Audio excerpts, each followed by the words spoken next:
कोई कहता है ईश्वर है, कोई कहता है नहीं है। लेकिन अगर मैं कहूं दोनों ही बातें गलत हैं, उसके बारे में ना तो कहा जा सकता है कि वो है और ना ही कहा जा सकता है कि वो नहीं है। अगर कहो कि है तो भी बात पूरी नहीं होती, और अगर कहो कि नहीं है तो भी बात अधूरी रह जाती है।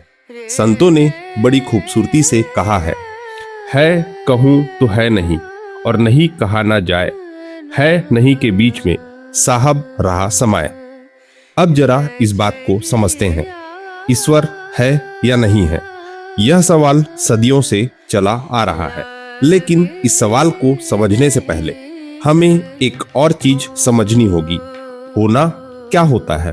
पहले ये मत पूछो कि ईश्वर है या नहीं है, पहले ये समझो कि है का मतलब क्या होता है।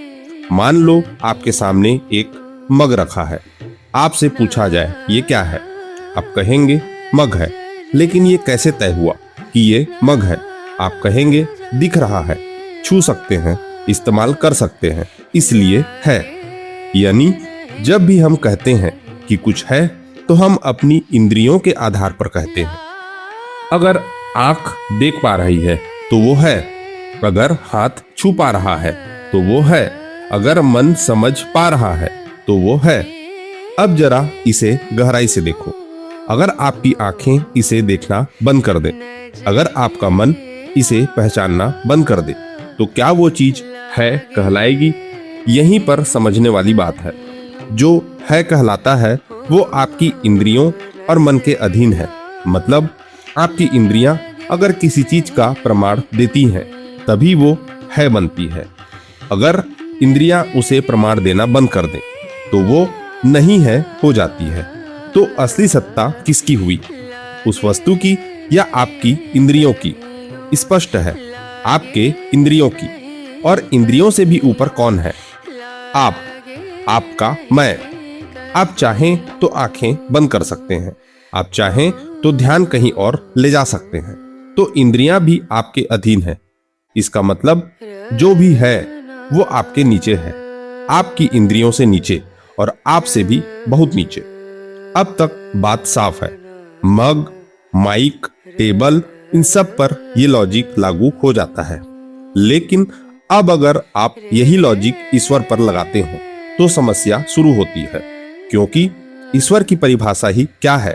वो जो सबसे ऊपर है, वो जो परम है, जिससे ऊपर कुछ भी नहीं। लेकिन है कहने के लिए जरूरी है कि वो आपकी इंद्रियों के अधीन हो, और अगर वो इंद्रियों के अधीन है तो वो आपसे नीचे हुआ। तो क्या ईश्वर भी आपसे नीचे हो सकता है? अगर आप कहें ईश्वर है तो आप उसे अपनी इंद्रियों के नीचे ला रहे हैं, और अगर आप कहें ईश्वर नहीं है तो भी आप वही कर रहे हैं, क्योंकि नहीं है का निर्णय भी आपकी इंद्रियां ही करती हैं। दोनों ही स्थितियों में आप ईश्वर को छोटा कर रहे हैं, उसे एक ऑब्जेक्ट बना रहे हैं।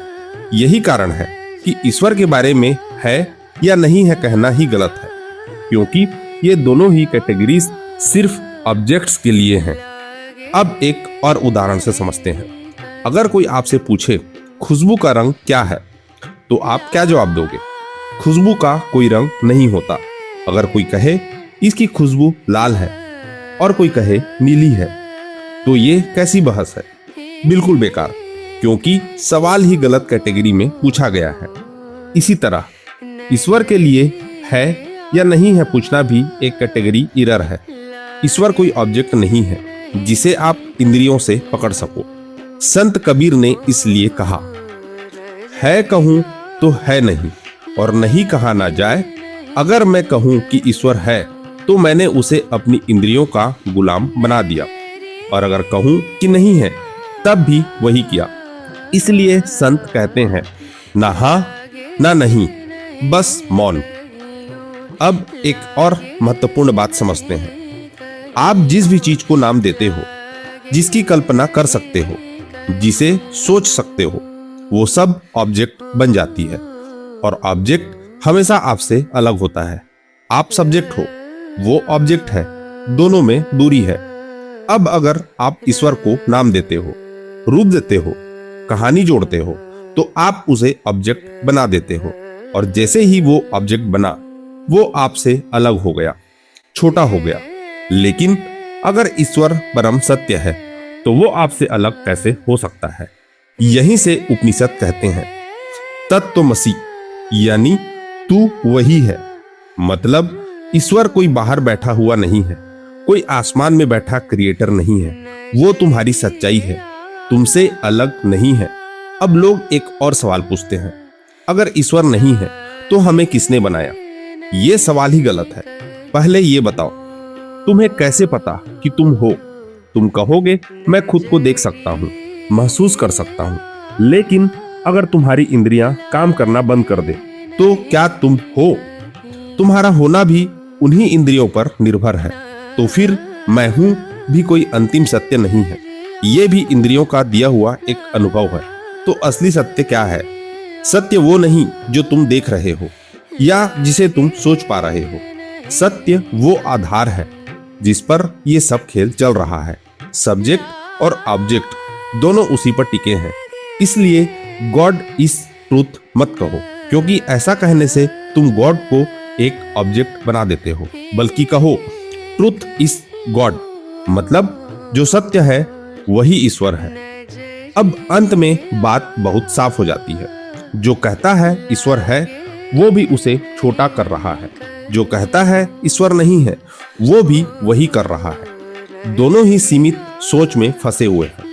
तो अब असल सवाल उठता है, सही दृष्टिकोण क्या है? उत्तर है मौन। ना स्वीकार ना अस्वीकार, बस एक गहरी समझ। और यही कारण है कि जिन लोगों ने सच में समझा, उन्होंने बहस नहीं की, उन्होंने सिर झुका दिया और चुप हो गए। क्योंकि जहां शब्द खत्म होते हैं, वहीं से सत्य शुरू होता है। अगर इसे एक लाइन में समझना हो, तो बस इतना समझ लो, जिसे तुम है या नहीं है कह सकते हो, वो ईश्वर नहीं हो सकता। और जो ईश्वर है, उसे तुम शब्दों में बांध ही नहीं सकते।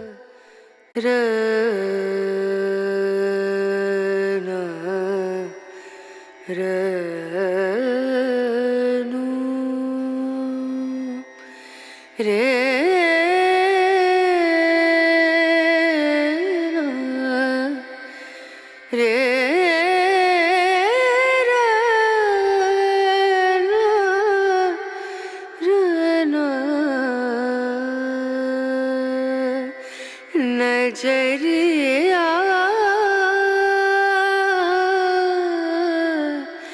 लागे नहीं कर